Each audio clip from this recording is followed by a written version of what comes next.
वर्तमान समय में हम सब लोगों को ऐसा विचार अपने मन में रखना भी चाहिए, जहाँ कहीं कोई उत्सव आयोजन हो, कम से कम उस उत्सव की स्मृति के रूप में एक वृक्ष अवश्य लगाना चाहिए। श्रोताओं को भी अपने अपने गांव घर में जाकर एक एक वृक्ष लगाना चाहिए। अभी इतने लोग बैठे हैं, सब एक एक वृक्ष लगावें, स्त्री पुरुष, तो कितने वृक्ष लग जाएंगे। और वृक्षों से पूरी सृष्टि का कितना उपकार होता है, ये कहने की आवश्यकता नहीं है। स्कंद पुराण का वचन है,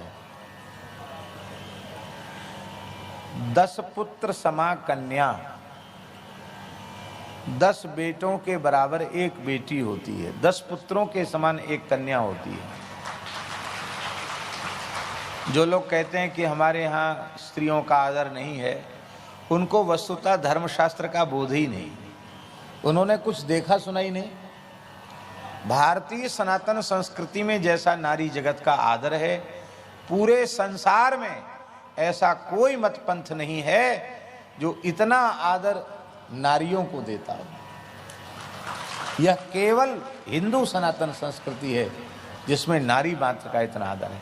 कितना आदर आप देखिए, 9 दिवस पर्यंत कन्याओं का पूजन होता है।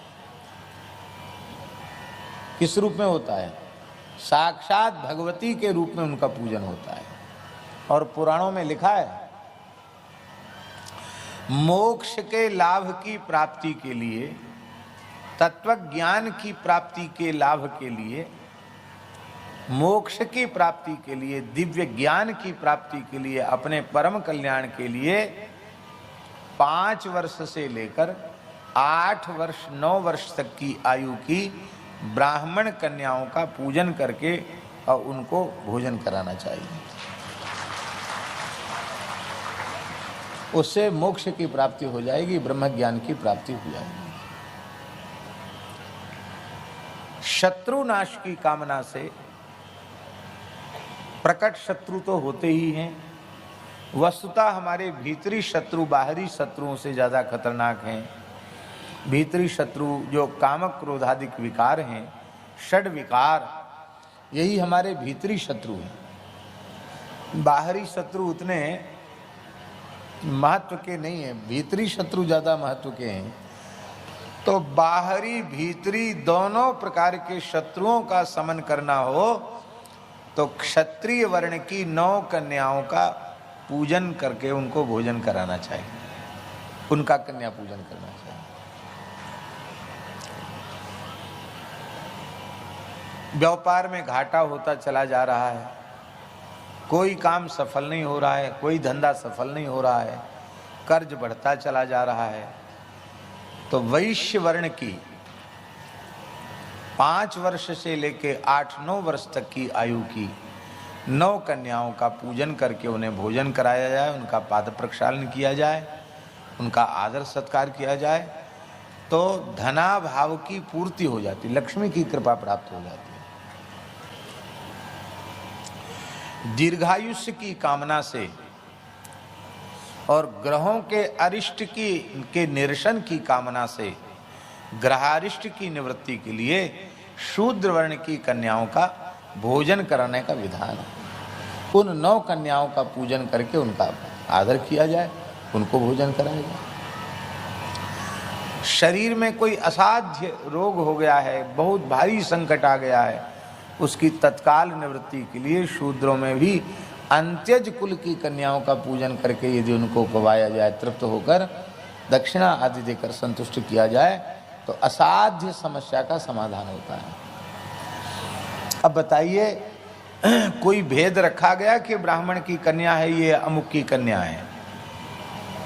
कन्या मात्र को भगवती का स्वरूप मानकर पूजन किया गया। विद्या समस्ता स्तव देवी भेदाः स्त्रियः समस्ताः सकला जगत्सु त्वयैकया पूरित मुंबई तत् काते स्तुतिः स्तव्य परा परोक्ति। सौभाग्यवतियों का पूजन भी करने की परंपरा है, वृद्धा माताओं के भी पूजन करने की परंपरा है, नारी मात्र के पूजन की परंपरा है। हमारे यहाँ कहते हैं, देहात में भी बिना पढ़े लिखे लोग कहते हैं 3 बेटी हो गई तो बोले चलो राम जी ने दया कर दी, 3 यज्ञ का पुण्य तो मिल जाएगा। क्या कहते 3 यज्ञ का पुण्य मिल जाएगा। 1 बेटी का दान किया, कन्यादान किया तो 1 यज्ञ का पुण्य मिल गया।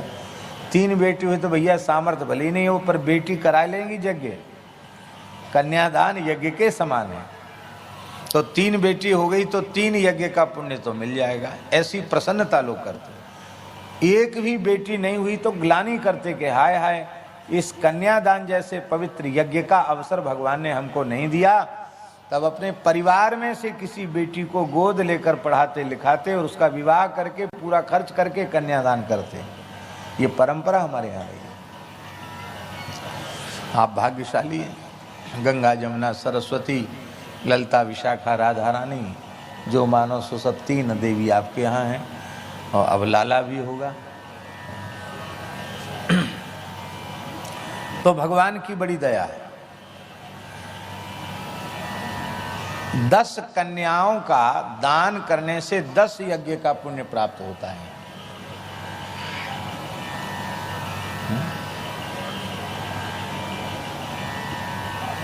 पुत्र की अपेक्षा कन्या की महिमा 10 गुनी अधिक है। 10 पुत्र समा कन्या, स्कंद पुराण में। पुत्र पवित्र किए कुल 2। 10 पुत्र समा कन्या इसलिए कहा गया कि इतने बड़े यज्ञ को सविधि संपादित करने का पुण्य 1 कन्या के दान से मिल जाता है। तो 10 कन्या दान करेंगे तो सीधी साधी भाषा में कहें तो 10 यज्ञ का पुण्य प्राप्त हो जाएगा। और 10 कन्या समो तरु, महर्षि व्यास कह रहे हैं स्कंद पुराण में, 10 कन्या 10 पुत्र समा कन्या, 10 पुत्रों के समान कन्या है। और 10 कन्या समो तरु, 10 कन्या के समान एक वृक्ष है। इसका मतलब है चाहे सविधि 10 यज्ञ कर लो और चाहे 1 वृक्ष लगा दो, वो समान है। कितने बड़े पुण्य का कार्य है वृक्ष लगाना। तो हम तो प्रायः किसी भी उत्सव में वृक्ष एक ना एक तो लगाते ही हैं, लेकिन आप लोगों को भी हम निवेदन कर रहे हैं कि आप लोग अपने कुआ खेत में, घर में, जहाँ कहीं जगह हो, अब नवरात्रि हो ही रही है, हो सके तो कल बहुत बढ़िया मुहूर्त है, दशहरा है, आप लोग भी 1-1 वृक्ष अपने यहाँ लगाइए। वृक्ष भी ऊट पटांग मत लगाओ। ऊट पटांग जानते हैं, जो खाली सजावट के और कुछ नहीं। बट है, पीपल है, पाकर है, उदुम्बर है, गूलर है। ये वृक्ष इसलिए श्रेष्ठ हैं क्योंकि इनमें जो ऋतु में फल आते हैं तो हजारों पक्षियों की उधर पूर्ति होती है, भंडारा चलता है पक्षियों का। जामुन है, आम है, नींब है। नींब बहुत लाभदायक है, उसकी वायु शरीर को निरोग बनाने वाली है। ऐसे पवित्र जो भारतीय वृक्ष हैं, बिल्व है, बेल का पेड़ है, आंवले का पेड़ है, ये बड़े पुण्यदायक, बड़े पवित्र वृक्ष हैं। तो आपकी रुचि है, लेकिन पवित्र जो भारतीय जो वैदिक वृक्ष हैं उन वृक्षों को ही आप लगावें, ऐसा हमारा निवेदन है। राम कृष्ण की प्यारी गैया सारे जग की माता है।